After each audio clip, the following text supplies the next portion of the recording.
Hello, everybody. Sorry for that little delay there, but we're back in action now for the last Unspeakable Bits webinar of the year. I'm delighted to say that we've got a really good panel today.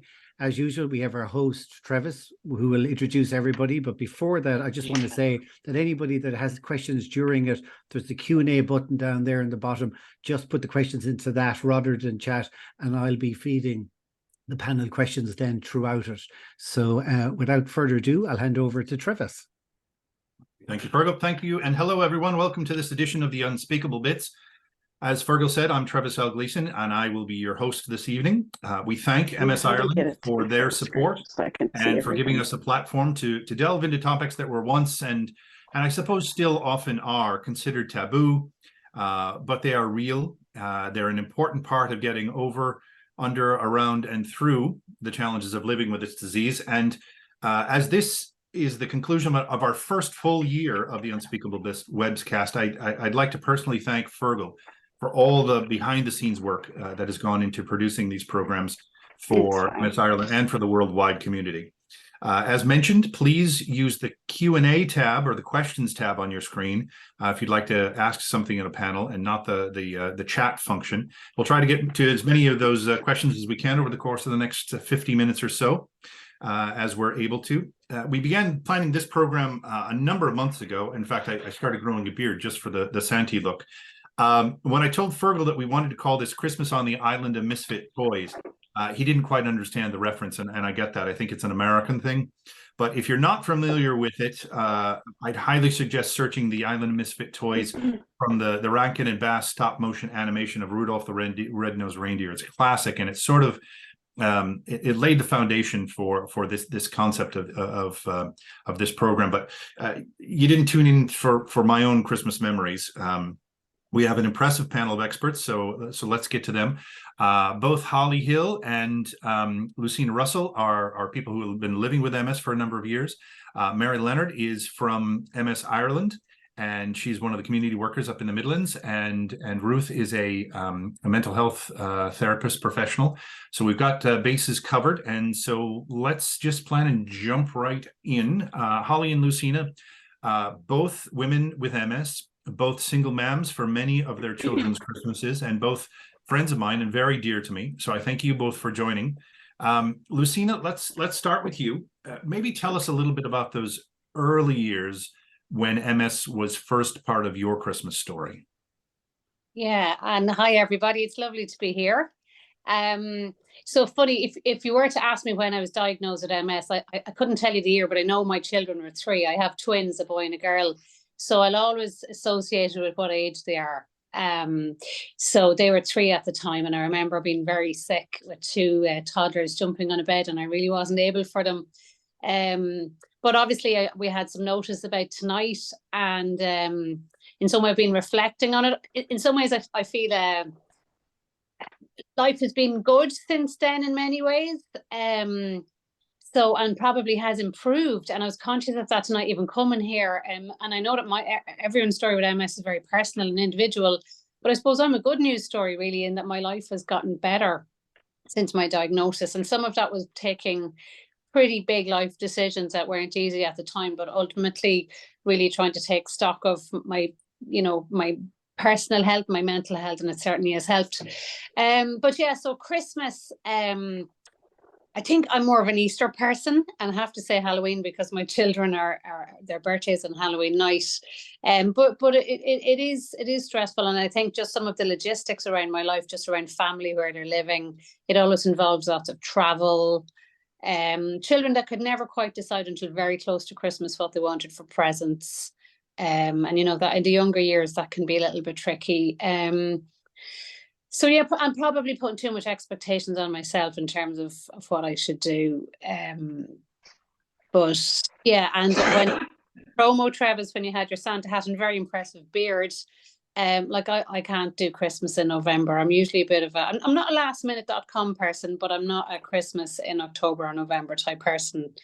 And I don't buy into that and plan months in advance. I mean, we all know the date. It's never a surprise. We know it's coming. So I'll wait until closer to the time to get really excited about Christmas. Understood. And that's certainly, it was a big change moving from America here to Ireland, you know, where, well, the Ireland that I moved to was the 8th is when things started, but now the lights are up around town. They'll be lighting them for other voices here at the weekend and all. So things I don't know, maybe they've become a little bit more Americanized in a lot of ways since we've moved here, but I won't take credit for that. Holly, your early Christmases, how were they different after your diagnosis with MS? Well, my parent, I've lived with MS. I like to say I've been fighting MS my early single mom days for Christmas stamina and a lot more mobility. So it wasn't as we have some traditions, and my daughter is very active. Even as a toddler, she wanted to help. We always decorate early. The Friday holiday, Thanksgiving, it's a 4-day weekend, and Thanksgiving's on Thursday and on Friday every year, no matter what. So that's what we do. And I've always been, in the early years, I was carrying everything and lifting everything and lots, but as my daughter Sky has gotten older, even when she was probably 10, she was lifting and putting stuff in the high spots, and as my mobility decreased, amazing. She knows the routine, she knows where everything goes, and just it, but it's been a fun journey. All right, thank you. And I've been to your house at Christmas time, and I know that you don't take decorating lightly. That's for certain. Ruth, one of the things that I found that all of us with MS want to be is normal, maybe even in our abnormalities. With living with this disease, we want to, I suppose in my writings, the most comments I ever get are, I thought I was the only one, or, oh, it's nice to know that I'm not the only one, and it's normal to be this way. Do the experiences that Lucina and Holly were kind of talking about, do they sync up with what you've heard with from your clients and your patients in your practice, and kind of the things that we're talking about here in sometimes trying too hard to be everyone else's normal and not our new normal? Yeah, I think that expectations is a big word there. And I think, Lucina, you used it as well. So our expectation to keep up with being normal, or to fit in with the normal realm of Christmas time. Christmas is a super busy time, as we all know. And so keeping up with Christmas parties, keeping up with even family occasions, it can be very difficult for people that are coming into clinic. And there's often also other factors that you see in clinic surrounding Christmas, which is like depression, anxiety, huge fatigue issues, and in particular cog fog when it comes to being around huge groups of people. And then obviously physical disability as well, which will inhibit people being able to actually get to some of those social occasions. So Christmas can bring many difficulties for many people with MS. And obviously Christmas, we all look at those movies, we all see those films and have these preconceived ideas about what Christmas is. But for the average person, it can be very different, and it's different in every home. It's different with all disabilities, it has to be said as well, and chronic illnesses. So it depends very much on how the MS may be affecting a person. But yes, it's most definitely, what would you say, a silent party at Christmas, maybe a silent member of the party at Christmas. Yeah, it's the crazy drunk uncle in the corner that no one can see but us, I suppose. How about you, Mary? Does this sound a lot like what you hear from MS Ireland members when you talk to them about Christmas time, about this kind of carry on? Yeah, well, absolutely, Travis, and I think expectation certainly is the theme all along the way. And I suppose when you consider we have our own personal expectations of what Christmas should be like, and then when you listen even for the last couple of weeks on the radio, I know Christmas mightn't for some of us hopefully start until December, but it starts way before that. And how to have the perfect Christmas dinner, you know, how to have the perfect Christmas, the perfect gift. We're completely inundated really with society's expectations of us. And then I suppose that stretches into our own personal expectations. And for people with MS, I suppose you have all the added stresses anyway that can come to the fore at Christmas time. Some of them might be the financial pressures, the increased, I suppose, spending that's almost expected of people at Christmas time. And I suppose for a lot of people with MS, they're already stretched financially because they may well be on reduced incomes and have additional costs also associated with having something like MS. So definitely, I think it can be very stressful. But I think what might also complicate things a bit is that people are reluctant maybe to talk or to share with family, you know, these stresses because they don't want to be seen to, you know, to be spoiling the fun. And as Ruth said about, you know, attending parties or family gatherings. So people with MS have also, you know, perhaps lower levels of energy. And when there's extra activities going on, then, you know, they're still expected maybe to join in. People may not understand if they don't join in. So, yeah, it can be complicated at Christmas time. And I know that MS Ireland isn't some sort of like a financial advisor or anything, but one of the things that can hit anyone between the eyes at this time of the year is the expense of everything. And it always seems to go over budget. Might there be some resources that you have at hand that for our Irish viewers, obviously, that come to mind when it comes to money issues around Christmas time? Yes, and I think we would always encourage people to look for help if they're struggling financially. And an organisation like MABS, the Money Advice and Budgeting Service, is a very, very good service, and it's free and available nationwide. People can link in, even to get advice around budgeting. It can be very, very helpful in that regard, or to help people manage debt. And also, an organisation like the Citizens Information Centre, they have centres around the country as well, and they can be a good resource. If people are really struggling, our community welfare officers in every area, and they can be approached, you know. But we would certainly, I suppose my advice really would be to encourage people to really take stock of their finances before they commit to spending for Christmas. You know, I think do we really want to end up with the increase and extra stress of financial worries and extra debt after Christmas, you know, just for the sake of having that perfect Christmas, or purchasing that perfect gift for somebody. Right. And, you know, speaking of expectations, I've just fallen short of one on my own. That was my phone ringing. I'm always good at putting it out of the study when I do one of these, but not tonight. So I apologize to everyone about that. As we move on, please don't hesitate to send in your questions via the questions tab, and we'll get to many of those as we are able, as we've said. Ruth, we're just over 3 weeks from the big day, and already I feel like I'm falling short of the season's expectations. What might be some of the tips for managing other people's expectations of me, but equally important, I suppose, my expectations of myself? I heard this talked about on Drive Time, I think, on RTE Radio 1 recently about setting expectations for your children. And I think this was particularly setting expectations for special needs children. Sometimes I feel like with MS, I'm sort of a special needs adult, and I don't set expectations for myself or my family members or my friends well. What might be some tips for that? Well, I think prioritizing.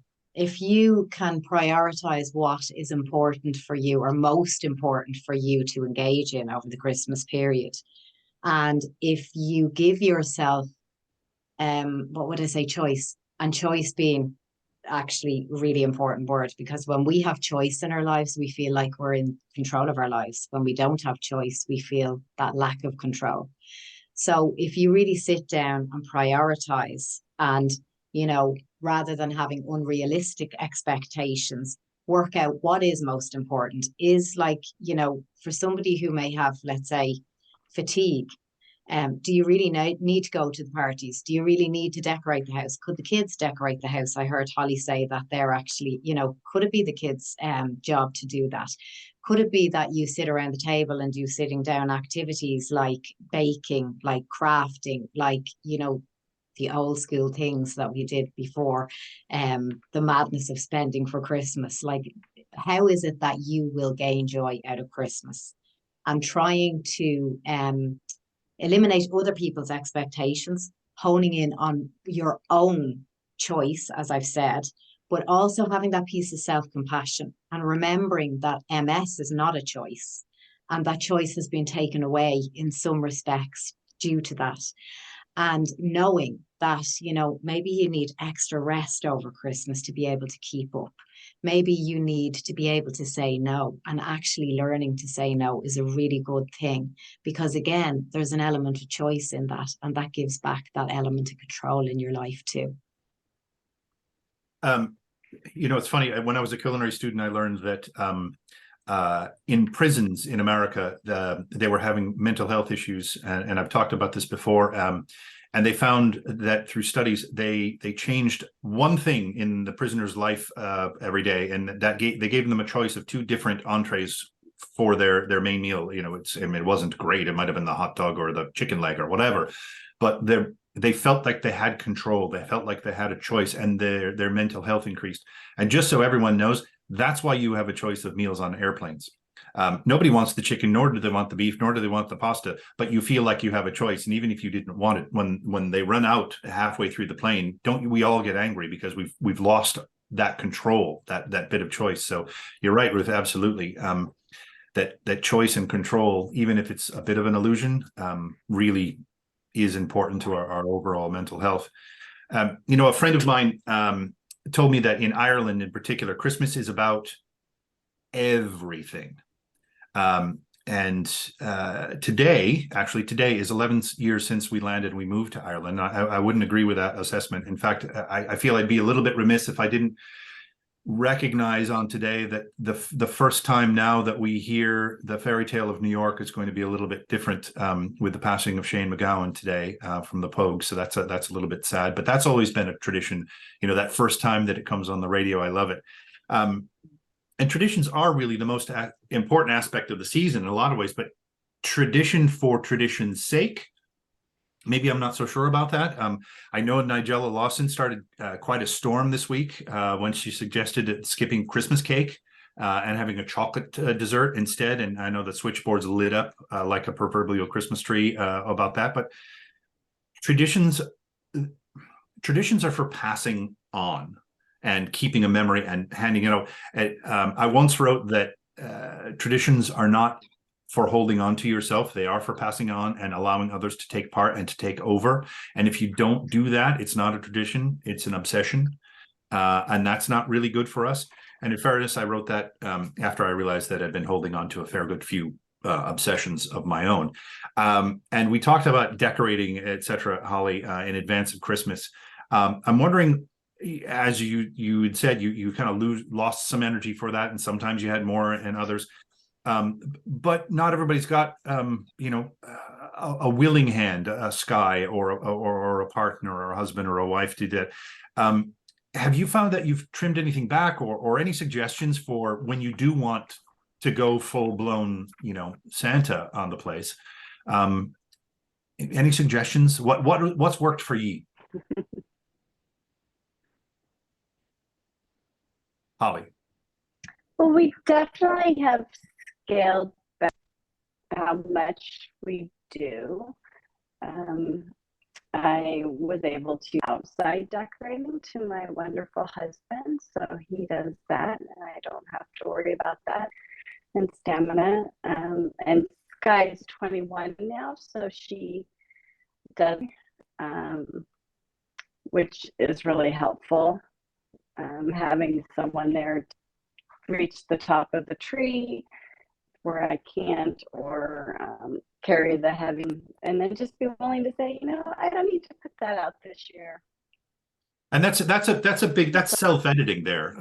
When you get to that point, I always tell people that when I'm talking about writing, it's easier to edit something yourself before you send it into the publisher than it is to wait and have to re-edit with the publisher. So that's a bit of self-editing, and that's a really good point. Lucina, I know that, as you said, that you're actually probably better now, but in those early days, or even now, are there any things that you've kind of trimmed back or scaled back, or things that you've found that you can do differently that have helped you enjoy Christmas more?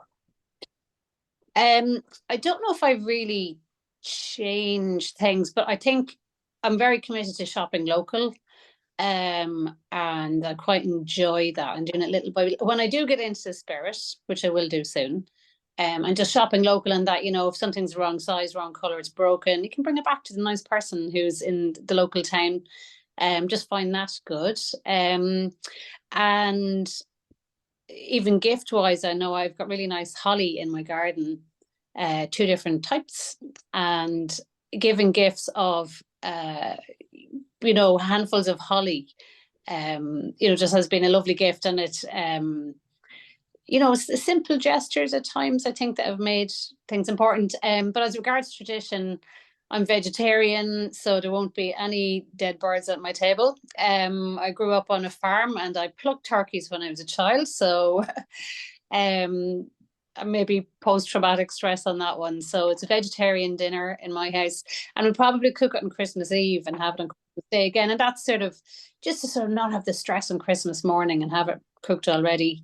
So I suppose we've sort of reinvented traditions and done things our own way.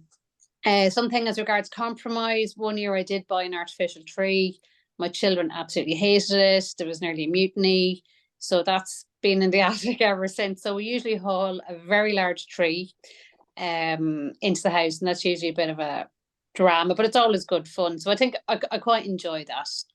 And my children are 16 now, and I have to say the toy show this year is phenomenal. And I think as regards a memory and what you'd like to think they'll remember, it'll be those little things, snuggling up and watching the Late Late Show, even, you know, when they're, you know, it's not about the toys at this stage, the little things, I suppose. And I probably, if there's a list of things of what not to do when you've MS, I'm probably on the, you know, not the good MS student. Probably do take on a little bit too much. I like to make handmade cards if I can. Usually start having a meltdown in the middle of doing it, thinking, why did I do this? But isn't it lovely to get a handmade card? So there are little things that I like to do. And I have to say, for the price of red berry holly these days, I'd say a handful of holly from your garden is that's a very dear gift anymore. Yeah. Mary, when we were discussing this program in the early planning days, you had mentioned the importance that would be to talk about FOMO, the fear of missing out, and the feelings of loneliness and isolation that can sometimes come along this time of year. And that could be for anybody, let alone people with MS. And it can, if we're saying no to the party, or stepping away early, or not doing everything that we really wanted to do, but maybe can't do anymore. What resources does MS Ireland have, or places to which that you can direct them so that they might feel, if they are right, I should say, feeling a little less than right now or in the coming weeks? Yeah. And certainly, Travis, I think people with MS can begin to feel isolated, you know, quite in the preparation leading up to Christmas. And because, again, I suppose they may not be physically able to be as involved and active, and that can become quite dependent maybe on other people. They're waiting for other people to come and do, you know, put up the decorations or make decisions. And that can be quite difficult. And I suppose we always encourage people to reach out to their, you know, in most areas in the country, there are local branches of MS Ireland, and most of the branches are very supportive and a very good resource for people with MS. And a lot of people with MS would link in with their local branches. And quite often, you know, maybe this time of year, the branch might be having some kind of a social event to bring people together for an evening out or a meal or something like that. And I think it's important because the connection, when you go to these meetings and these get-togethers, it's the connection that people are making that really, that's where the value lies very often, even if there is, you know, an expert speaking. I think what people gain most from is probably the chat over the cup of tea and the chance to connect. And I know then that some people will keep up the connections, you know, that they make with each other, whether it's a telephone call, linking in with people, you know, even when they're not meeting. So I think that's very important and a good resource. And I know there are other organisations that that would continue to link in with people, you know, in their local area over the Christmas period as well. Because bear in mind too, maybe for people who might be attending things like day centres and activity, you know, classes and things like that. So that all comes to a stop coming up to Christmas. Right. And people often speak about really missing that, especially if these people are living on their own. So this might be their social outlet, you know, as well as an activity. Even going for physiotherapy can be a social outlet for a lot of people.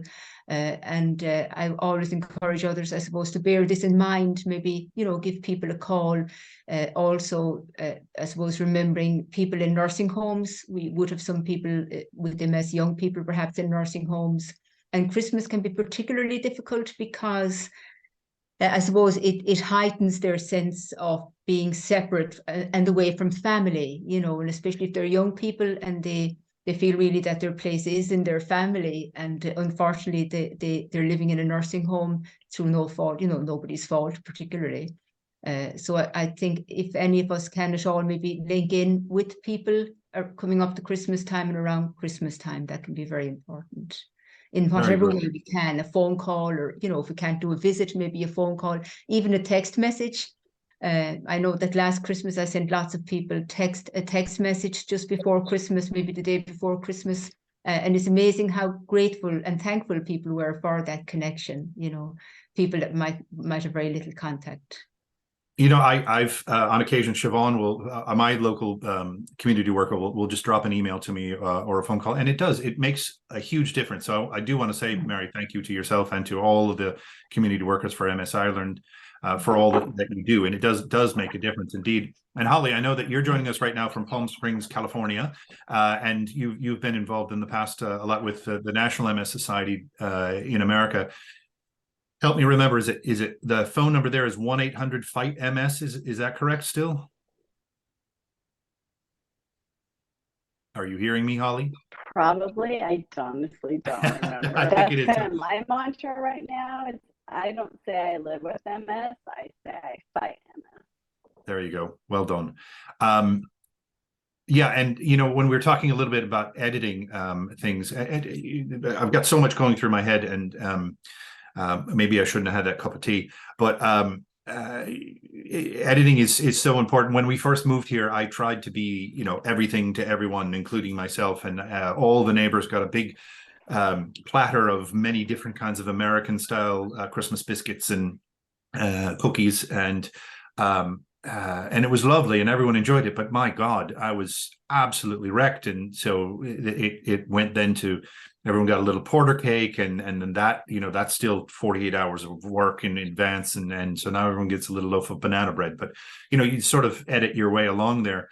And Lucina, you had used the term PTSD a little bit, and Mary, I have to wonder, as this is you know, it's our second Christmas back after the COVID lockdowns, and a lot of what you're saying about the isolation and the loneliness and feeling, you know, that the day service or the physio class or the exercise class or the yoga or whatever, if that's gone for a couple of weeks over the Christmas, there might be a little bit of a residual from those lockdown days that we might feel. How would we prepare for that? Any idea, or is it just knowing that it's coming up and kind of thinking about it? Yeah, no, I think you're probably quite right there, Travis, because it is one of the things people really missed, you know, with the lockdown, being able to go out and about and meet people. And I suppose in terms of preparation for people personally to be able to prepare, is that what you mean? Yeah. Or that absence of contact, we'll say, over the period of the Christmas, for example. I suppose it is difficult, and sometimes you know, people say, well, the family coming home, they might have somebody coming home, they might be going, you know, people might invite them somewhere, you know, to their house for Christmas Day, and I suppose it's anything like that can be. People very often end up going, even if maybe deep down they might prefer to stay at home, you know, or there might be family coming around, and that can introduce its own stresses, because maybe these are people they don't speak with for the rest of the year, or there are tensions there anyway, you know. Right. And I suppose you could, you know, the last yoga class of the year or whatever, you could just set up a phone call with somebody, or a quick Zoom or something. That might be helpful as well. True. Yeah, Yeah. that's right. And I think in a lot of those classes, people do exchange contact numbers, you know, and link in. Yeah. Ruth, I suppose it's not people with MS or chronic illnesses who feel we're not the only ones. I suppose we can feel like damaged goods on the bazaar table, you know, particularly when some of us are still single or single again. Maybe you can feel like we'll always be one of those misfit toys that no one wants at Christmas time. You know, we don't have weeks of hour-long therapy sessions to tease this all out, but what are some of the things that might help us if we are kind of going down that bad Christmas snowpath? I suppose it's very individual for each person. And if you are going to therapy, obviously your therapist is going to work with you around that. But just for everyday things, I think focusing on gratitude can be a really good way of, I'm not saying negative doesn't come in, but focusing on the more positive aspects of yourself. Journaling, it's a great way of learning about yourself and experiencing who you are just through the eyes of yourself, even if it is on a page. You know, social contact in general, keeping up with other people. And I would say for people with MS that I would see that I hear a lot of that community spirit within the MS society and meeting other people, and that kind of having others that understand your experience is very important. And so that makes you feel not like the misfit, essentially, because you fit in with the clique. So, you know, keep in touch with the positive people that you meet.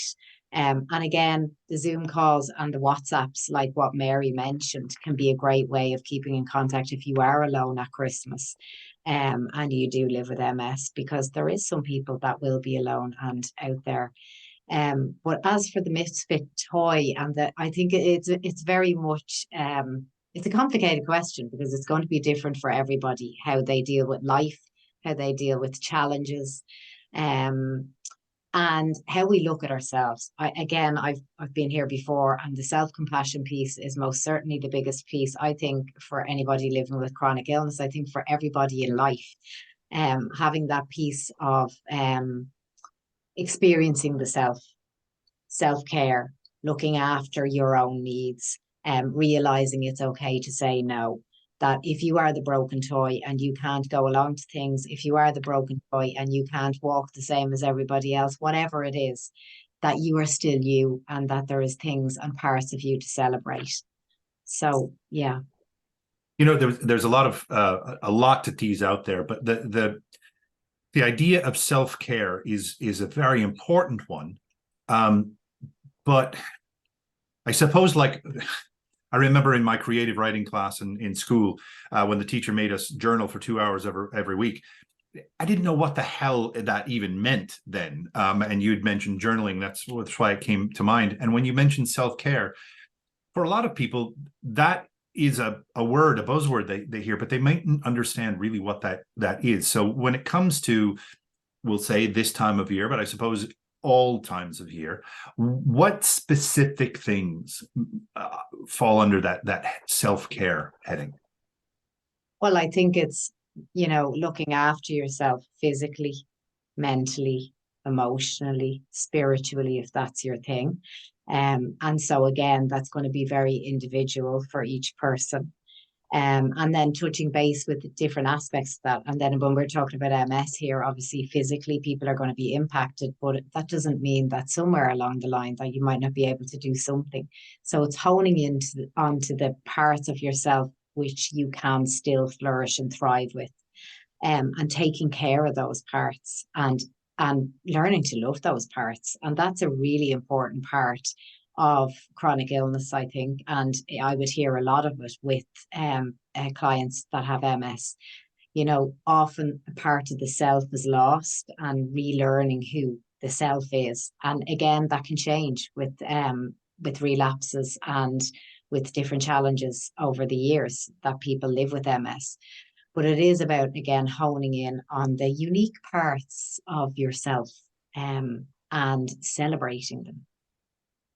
So whether that's a bath, Travis, or whether that's journaling, or whether that's going out for fresh air, you know, all of the things that are important. If that means you have to be brought out in a wheelchair for fresh air, that's okay. It's taking those aspects of life which allow people experience being alive, and ensuring that you incorporate them in where you can and when you can into your life. That's self-care. Well, thank you for that definition, because I know a lot of people with chronic illness will hear that in passing, and if they haven't, you know, jumped into some active therapy, it might just go over their heads. Lucina, you had mentioned early on that you're you know, you're a success story and things are better because of some of the choices, or partially because of some of the choices that you made in your life. What were some of those that you know, they might be around Christmas, but you know, any of you're continuing them. What are some of those things that you feel that you took control of, and at least mentally and possibly physically made yourself better? So, and just to say, when I was diagnosed first, Rosanna Dukes, who was the regional coordinator for Kildare and Dublin, maybe was her portfolio, and I was just totally overwhelmed and felt in a very dark place, and very much was thinking about what's going to happen in 10 years time, 20 years time, worried about my children going to college, all sorts of things. And looking back now, you know, it's very much about, you know, just try to live in the moment, in as far as you can, when you've just got some very serious big news, and when everybody was telling you, oh, it could be worse, it could be cancer. And that was the mantra that I heard a lot at the time. And I think people who genuinely cared about me said that because they were so shocked that I had this diagnosis, and they meant well, but it didn't do me any good. And Trevor, I've forgotten your question. You're going to have to say it to me again. I'm sorry. No, I'm just wondering some of the changes that you made. Oh, changes. Yeah. You feel like your life is better. So some of those were relationship changes, but that's all worked out very well, and there's a nice happy ever after story there. But I would say I'm probably at the list of things that you should do. I mean, I'm lucky that my health has improved on a weekly injection, but generally I'm well. So, and I think some of that's just luck, good, you know, good luck, but I have a good diet. I like gardening, but definitely, and I suppose how we got to know each other, Travis, was through writing for the MS and Me blog, and definitely leaning into creativity, you know, and it was writing, it was journaling, it was drawing. That definitely did. In terms of my happy place, it's quite solitary and quiet, and that would be what I would lean into. I think there's just a good sprinkle of it is luck, and in one sense, the reason I stopped writing for the MS Society was because I felt like I didn't have anything else left to say, because all was well, and I thought, I don't know if I'm representing, you know, I know there's everybody's experience is different, but I just felt I hadn't much more left to say. Felt a bit like Nanny McPhee. Was that line there when you want her, not when you need her? So yes, need her and not when you want her, and when you want her and not need her, then you go away. Yeah. So there's a little bit of that as well. So, but I suppose I'm mindful of just trying to stay as well as I can. But being a single parent of 2 teenagers, and like I said, just family wise, my setup involves a lot of logistics. So, yeah, I'm probably not the best. You know, I'm not the head girl in terms of good practice, but I do think I buzz off connecting with other people. I've got a very large family. They're very supportive, having a laugh, meeting up with friends. So I think it really is that connection piece is something something really nourishes me. I met up with some school friends. We're all having significant birthdays this year. And people who I know since I was 12, and just that joyful get together, and you know, so that's what makes me shine, I suppose. And you do shine, love. Holly, have you any hard-won wisdoms for our viewers? You know, on those feelings of otherness that can fall on us on these long winter nights. Not that you got a long one there in Palm Springs, but I know that you live in the Seattle area, and they can be long and dark and cold and wet.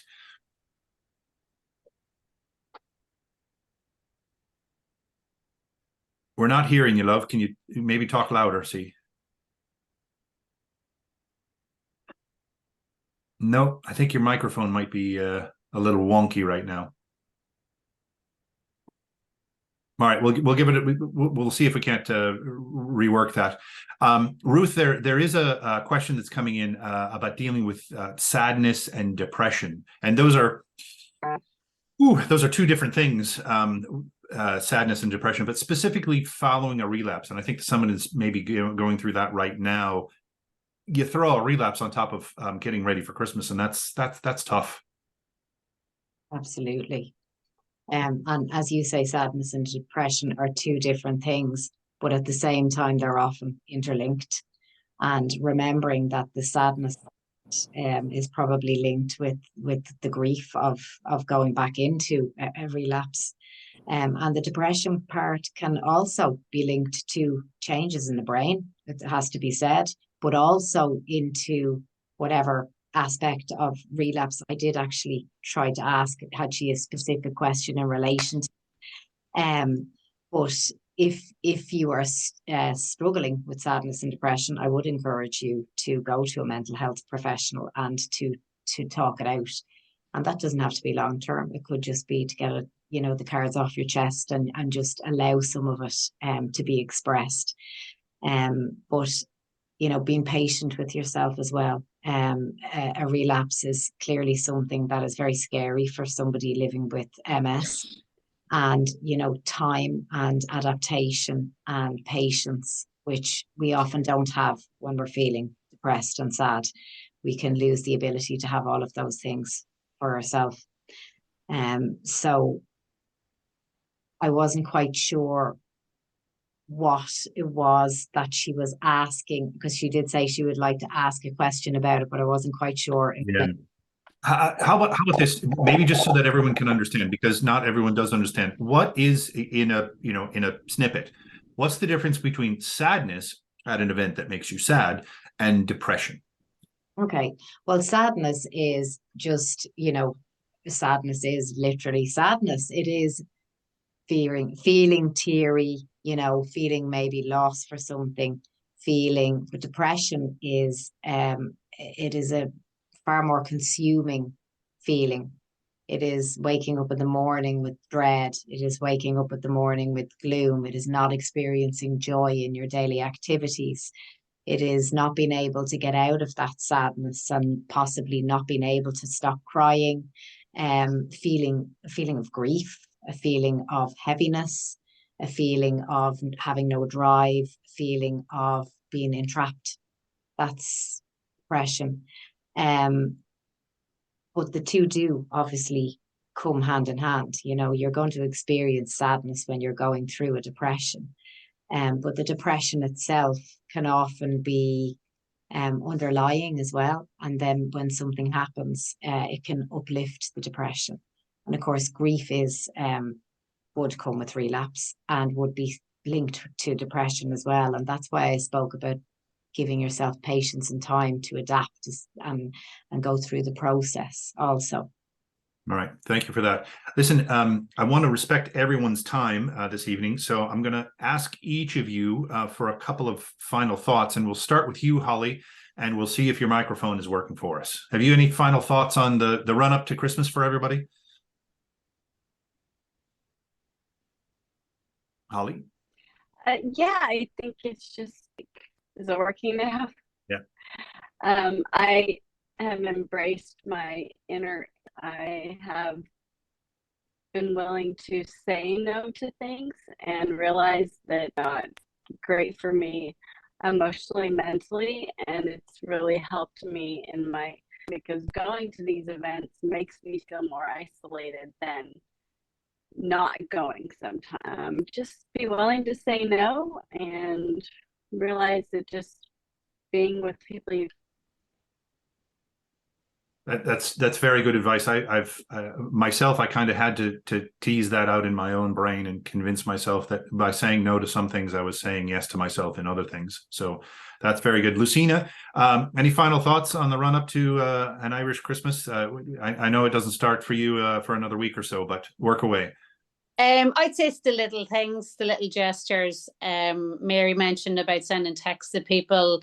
You know, I know it's getting expensive to send cards in the post now, but how lovely is it to get a card or a letter from, like, a handwritten letter?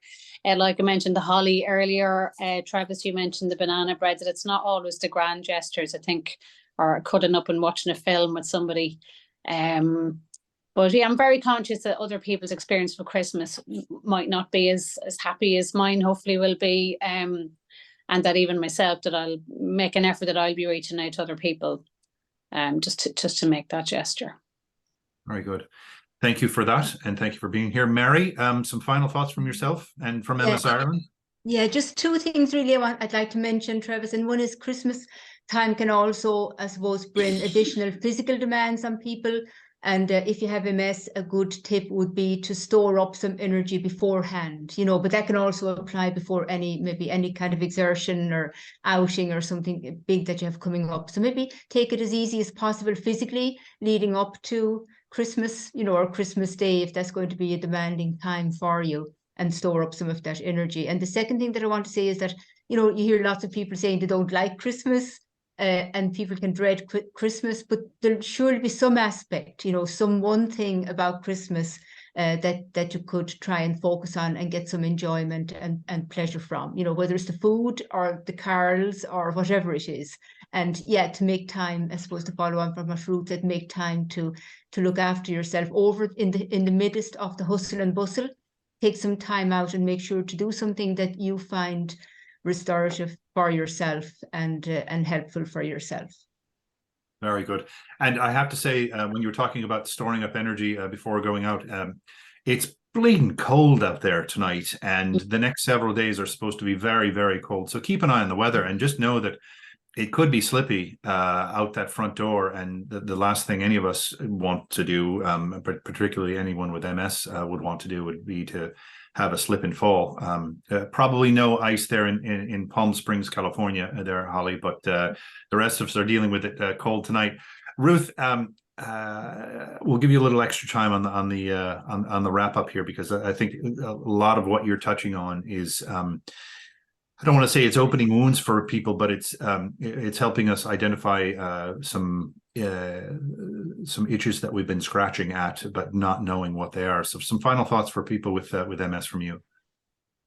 Okay, so I suppose it's really important as well to point out that, I know this is a UK stat, but 3 out of 5 people with MS will feel lonely anyway because of what they're dealing with. Okay, so what's really important is self-compassion and understanding that loneliness is also to do with the experience of walking through something, maybe feeling like you're not a part of the outside world. And at Christmas, that can be a very deep, compounding feeling. So again, just to remind people to reduce expectation, to increase choice where you feel you can do that, because that will allow you to feel like you're in control of your life again in some way, shape or form. And also to encourage social activity where you can, if that be with the MS Society, if that be through WhatsApp, if that be through Zoom, you connect somehow and keep that social aspect of your life alive, because it is very important. It is actually essential for our mental health and well-being. And you know, you mentioned something a little bit earlier about snuggling up with someone, or someone did anyway, and it just came to my mind that it's one of those, I don't know, maybe it's a self-perpetuating problem, that if we feel like we can't go out to the Christmas party, or we had to leave early because of MS or whatever, and we decide to do something that feels like self-care, and we're going to light the fire and we're going to snuggle up and we're going to watch a film, and because of the season, we choose a Christmas film, and there we are staring that Hollywood perfection right in the face. And it's almost makes it worse, because not only did we have to leave the party or not go to the party, now we're watching a more than perfect party. You know, it's one of those things. It's if you're having a difficult time at Christmas, it's almost like Christmas can make it more difficult, even when you try not to. Absolutely. And that's not just for people with MS. That has to be said. There's a lot of people out there would suffer with loneliness at Christmas time, old people included. And even if we know people in our community that may be feeling lonely, there's something that we might be able to do. You know, we could go out and, you know, knock on the door and ask them, or say Merry Christmas, or, you know, share that kind of a joyful experience. But remembering that it's fantasy at its best. I think reminding ourselves of that, even the lights, I know maybe a little bit different in Palm Springs, nicer weather and that, but here, if we didn't have those lights, those twinkly lights, where would we be? We'd be left in the dark. It is all pure fantasy. And when we buy into fantasy too much, then the expectations, we can be let down. So again, just remembering, boiling it down to the simple things. What is it that you want? What is it that you would enjoy? And what is it that would really fill your heart at Christmas? Very good. That's self-care at its best. As I expected that it would, our time has quickly come to an end. I cannot thank you all enough for taking this time pre-Christmas. So Ruth and Mary, Lucina, Holly, I can't thank you enough personally. You're very, very generous with your time, with your stories, and with your advice. And I thank you very much, as do our viewers, I know. And now we're going to take a couple of months off to gather ourselves and to enjoy time with friends and family, and to recover from it all, I suppose. And we'll be back on the final Thursday of February. And if I think that's the 29th, if my calendar is correct. So mark your diaries and to plan to join us on the 29th of February for the next one. Also, this program should be up on the MS Ireland YouTube channel in, I don't know, about 24 hours or so. So please feel free to share this with anyone in your MS circle for whom it might come in handy, or, you know what, in advance of the Christmas season, maybe even sending it on to family who might expect too much of us. In the meantime, if you have any suggestions for the Unspeakable Bits topics in the new year, please drop those to us and we'll see what we can't do. And until then, I'm Travis L. Gleason, wishing you and your family the very best of health and a very happy Christmas. Cheers, and back to you, Fergal. And again, I'd like to thank Holly, Ruth, Mary and Lucina for a lovely talk tonight. And also Travis for the last year. You've been a great host for every month. So all those previous episodes, actually, as you mentioned, are on the MS Ireland YouTube channel, and this one will be as well. So again, until the new year when we return, I'd like to wish everybody a very Merry Christmas. Take care. Cheers. Bye. Bye. Merry Christmas, everyone. Bye, everyone.